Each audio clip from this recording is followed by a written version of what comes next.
Hello, this is Inside the Press Box with Sunil Sunder Raj for the Everyday Fan Sports.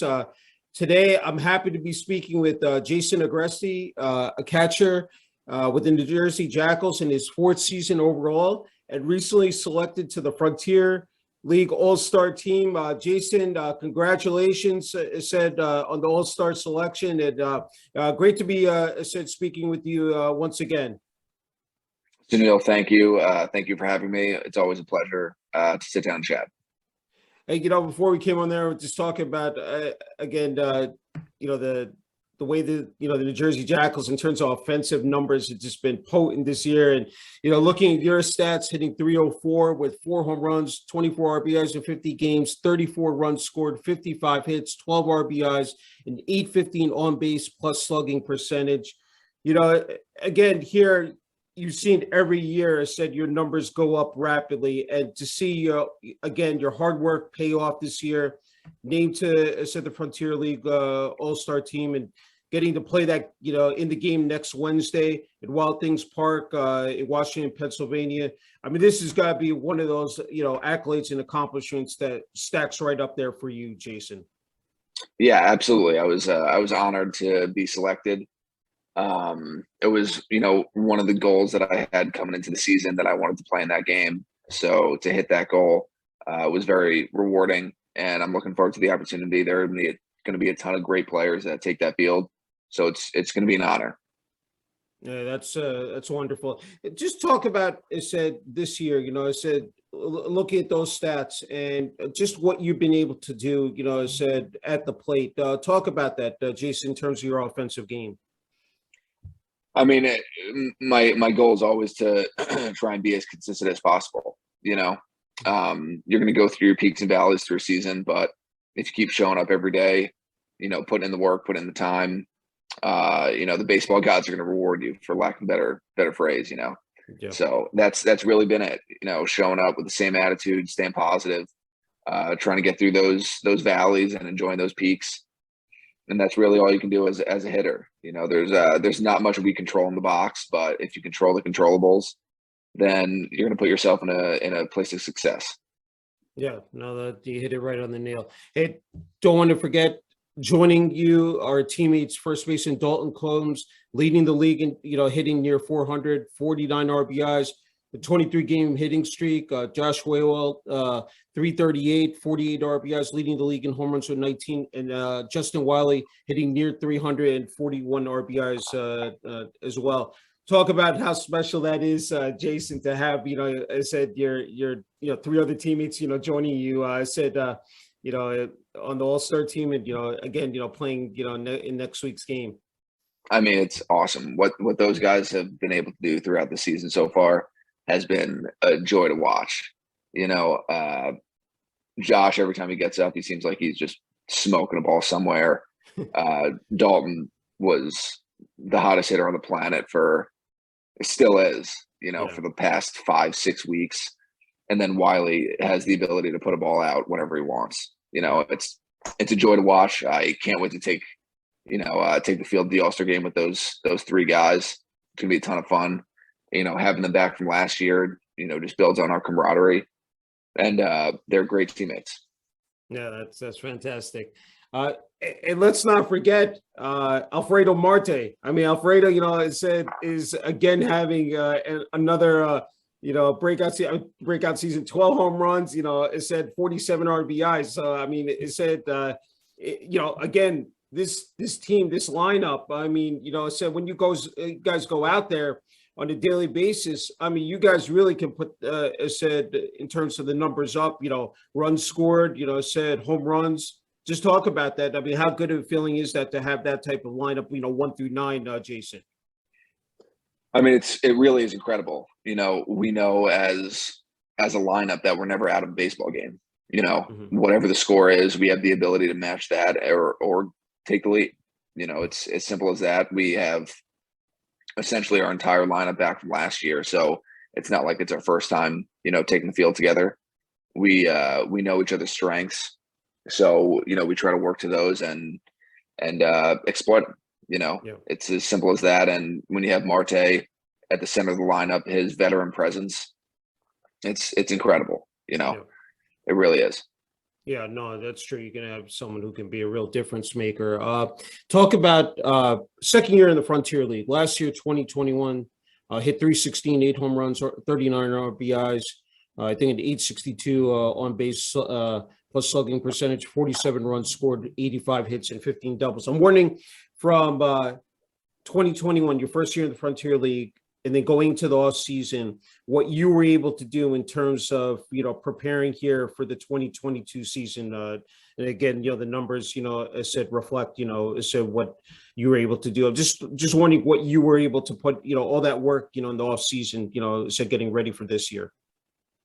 It stayed pretty consistent. I tried to, see a lot of machine, trying to, vary my timing, improve adjustability, improve my bad ball hitting, 2-strike approach type thing. Mm-hmm.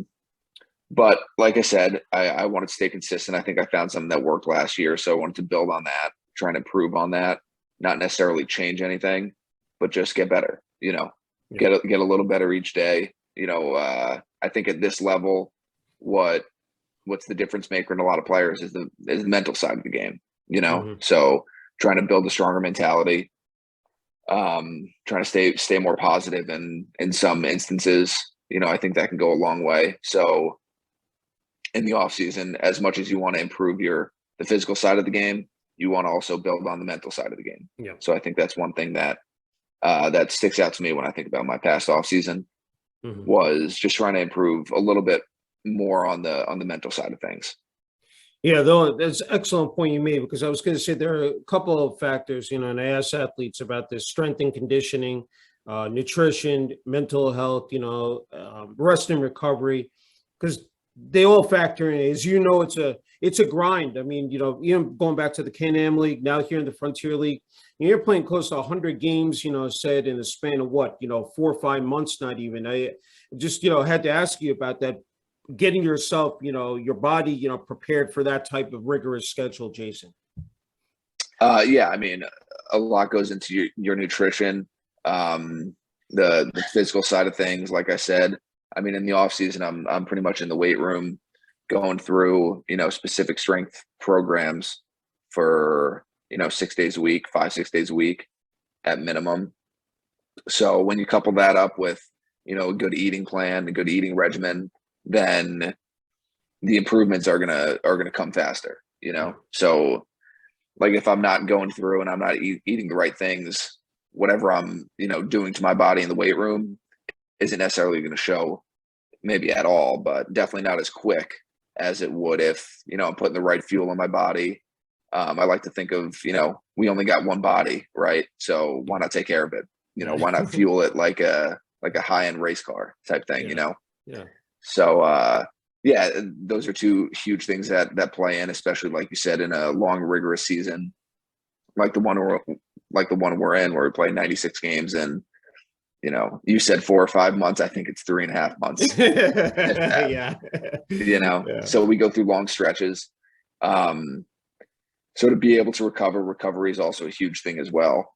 Going through, whatever your specific thing is, whatever you feel comfortable with. My personal one, I like stretching out, doing a little yoga.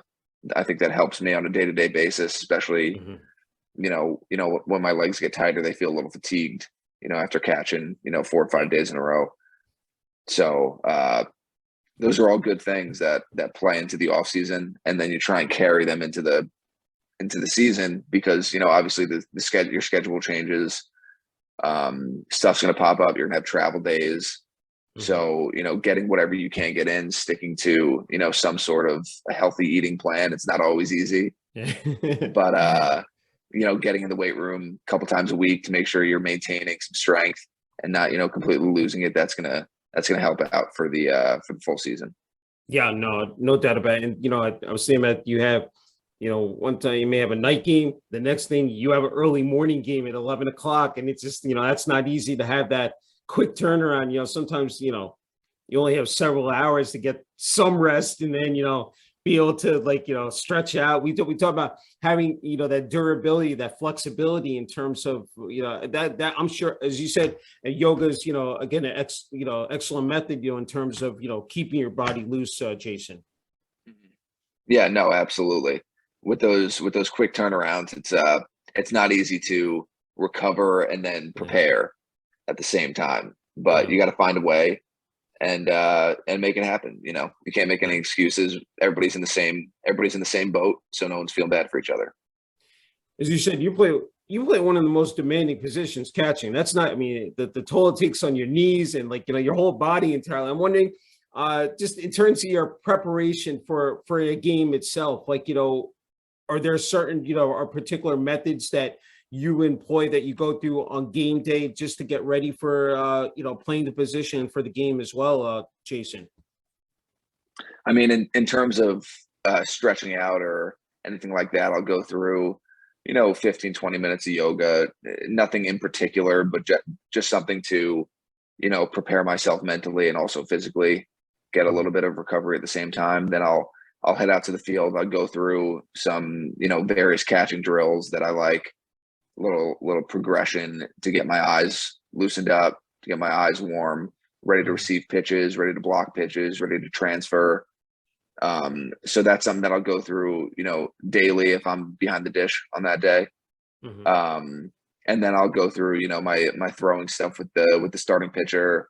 We'll get in the bullpen.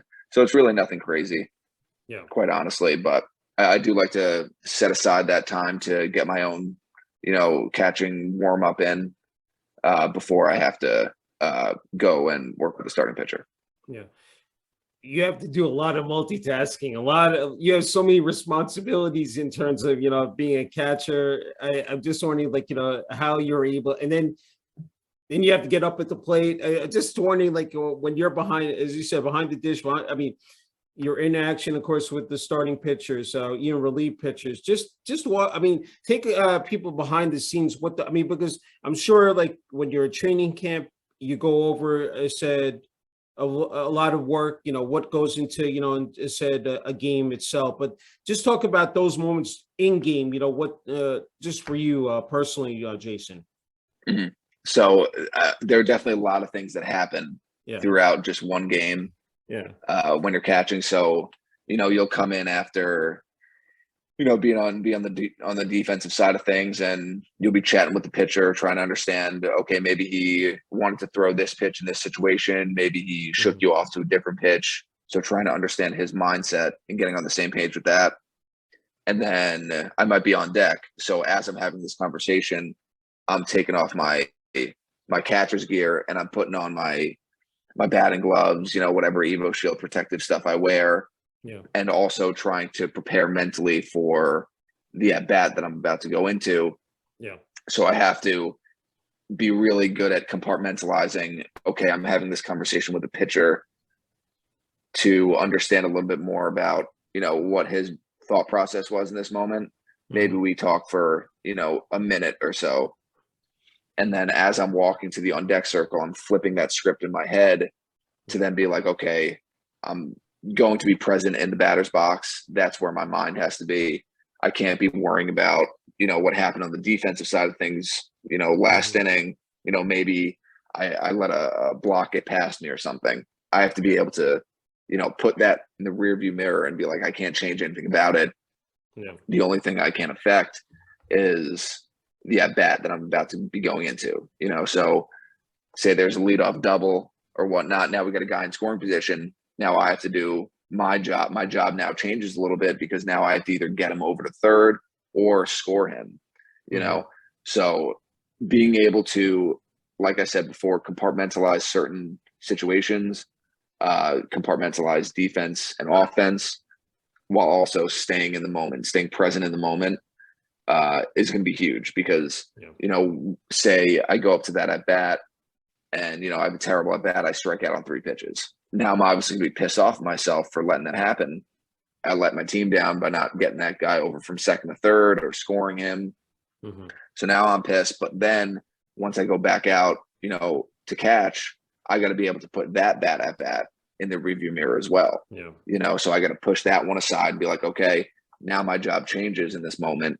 My job is now to, be a good defensive catcher, be there for my pitcher, make sure I'm, framing strikes or keeping strikes and, framing those borderline pitches, try and get them to be strikes, blocking pitches in the dirt, controlling the running game.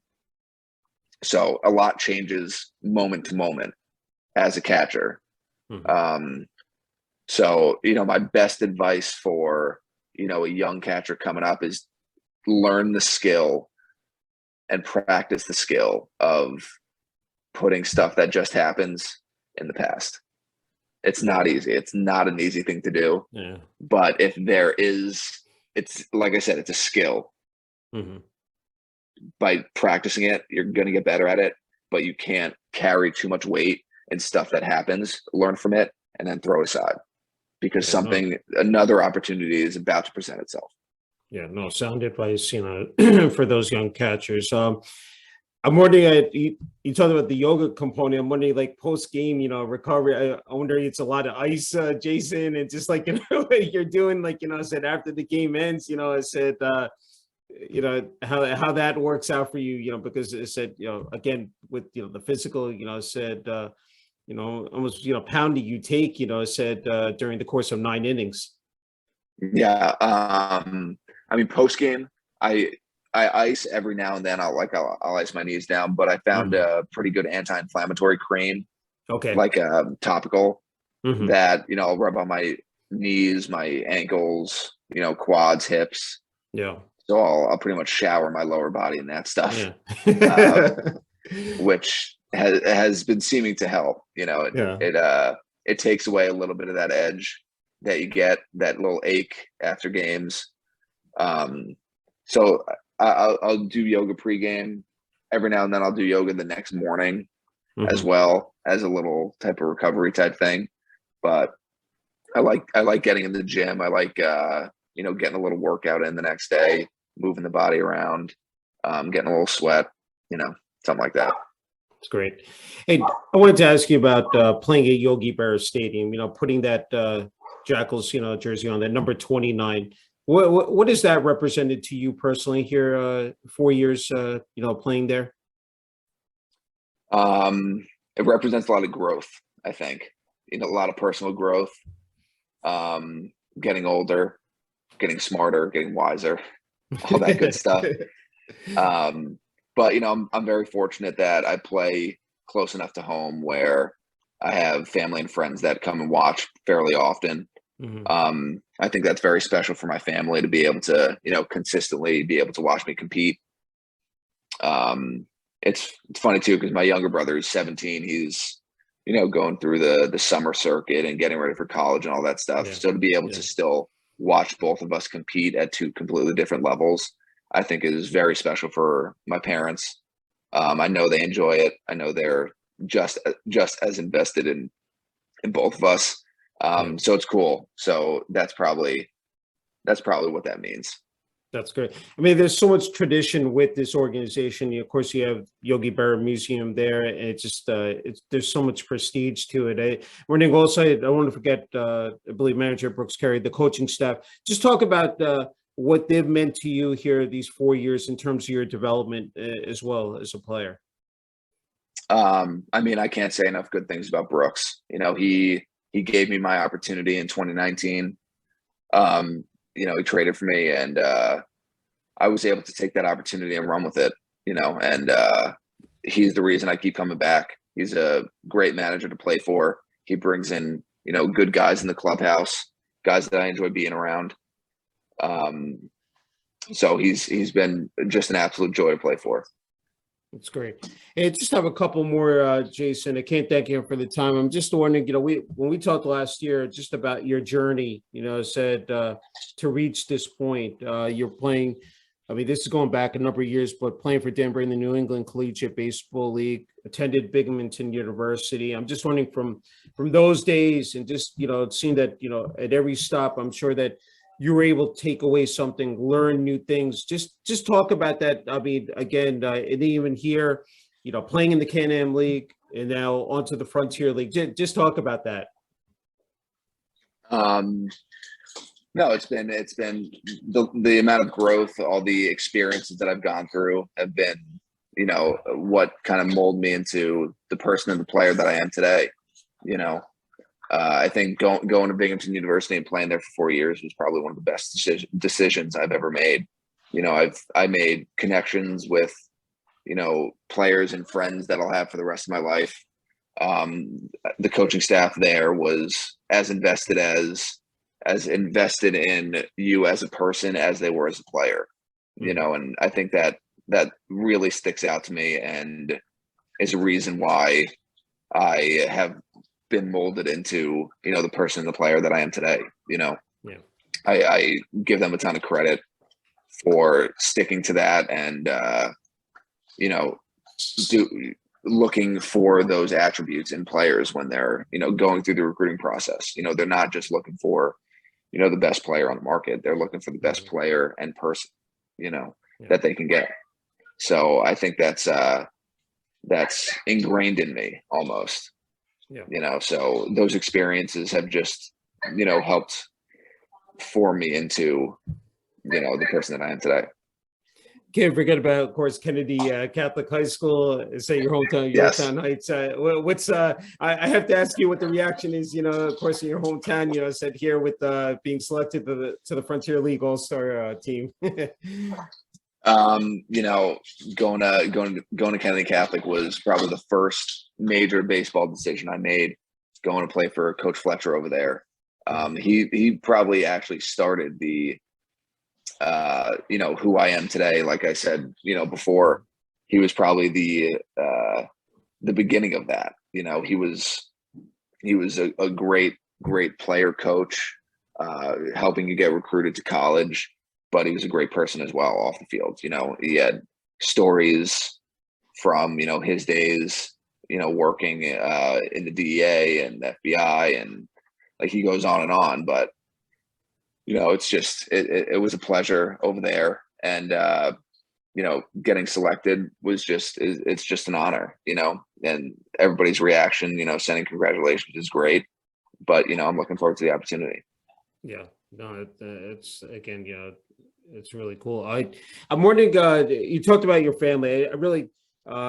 You talked about your mom and dad. Just you want to talk about extended family. Just again, what they've meant to you here. Said, and I'm sure again, definitely celebrating. Said this again accomplishment of being named to the Frontier League All-Star team.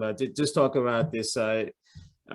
These next, this next week, what this moment is going to be like for you and your family, and just again the support you've received from them, Jason.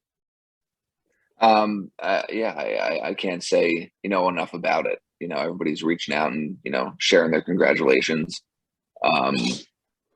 After every game or two, I get a text from my grandpa, going through the game and all that good stuff.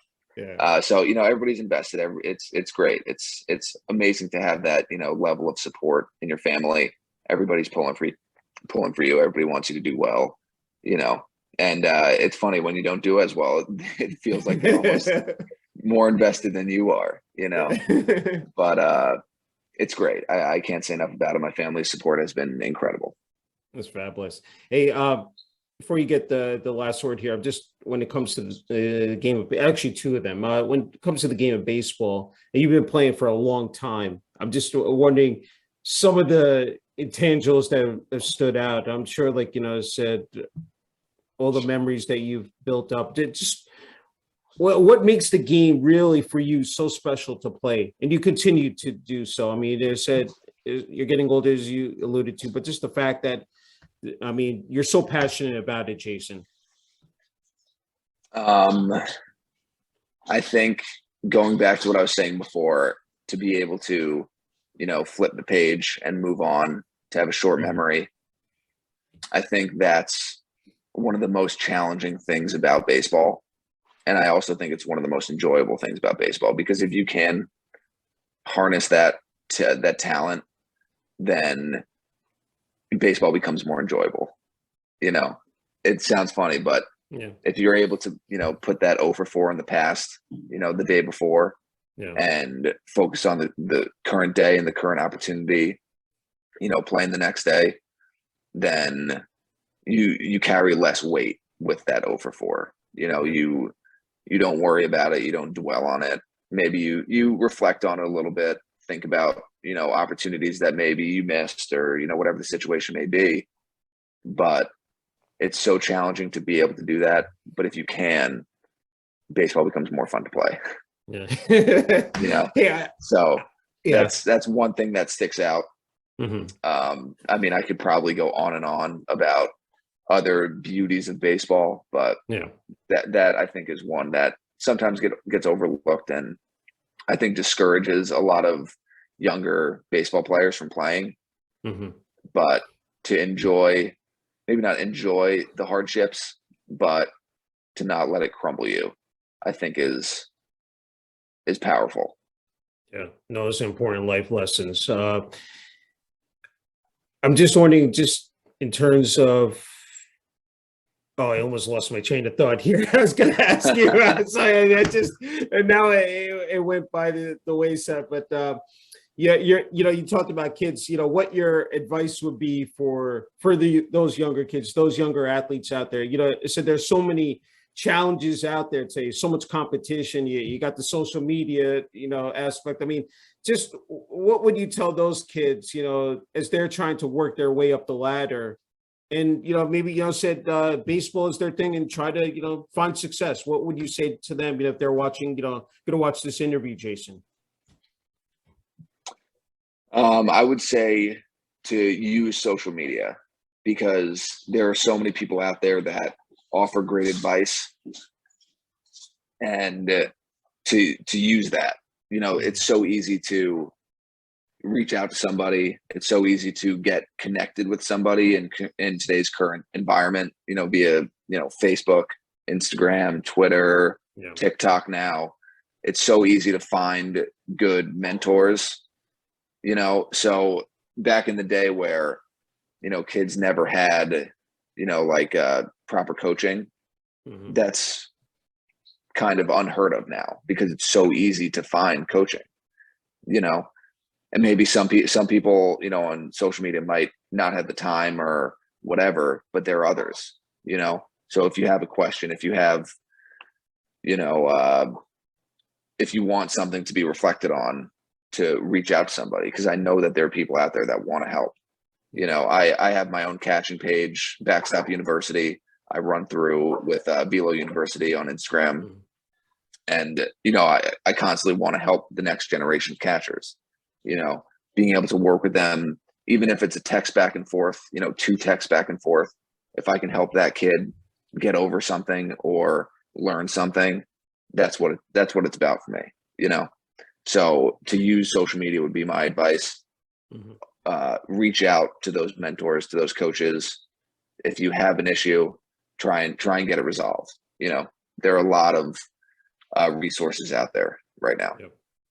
Yeah, that's actually I was going to bring up before was utilizing, I said social media, tapping into, everybody's posting their highlight videos, their game footage. I think it's important, I said what you're doing is just, again, just incredible. It's great to see you, really paying it forward. I was actually now entered my mind is that when you're growing up or even these days, like any particular, especially when it comes to Major League Baseball, catchers, that you paid attention to, said quite a bit. Okay, that's a good one. That'll definitely go viral. Any catchers that I'm not maybe saying emulated, but just sort of took away their tendencies. What you watch them during a particular game, said, maybe that's something I could said apply to said to my game. Just wondering about that, Jason. Growing up, definitely Salvador Perez, Yadier Molina. Going way back. I'm a Yankee fan. Jorge Posada was there. Current days, JT Realmuto. I love watching Jose Trevino catch for the Yanks right now.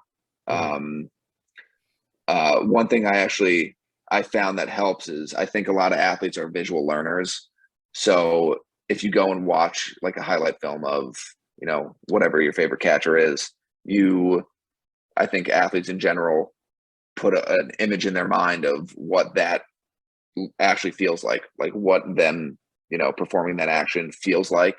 And then they do what they can do to then emulate that. I remember I would do that in college with, like I said before, Salvador Perez or Yadier Molina, throwing down second. I would go watch one of their highlight films and be like, okay, I want to try and emulate exactly what they're doing and why they're successful at it. And it would help. So that's another piece of advice that I would give to young catchers. Go watch baseball. Go watch how these big leaguers operate. Yeah. There's a lot to be said for how good they are and why they're doing something. Hey, one more that popped into my head. The competition in the Frontier League, from what you've seen, playing both, look at the East, West Division, just had to ask you about that. Is it your second year playing in the league? Just from your perspective, where does it, where does it rank here? I mean, the competition's really good this year. There are a lot of good lineups. There are a lot of good pitchers.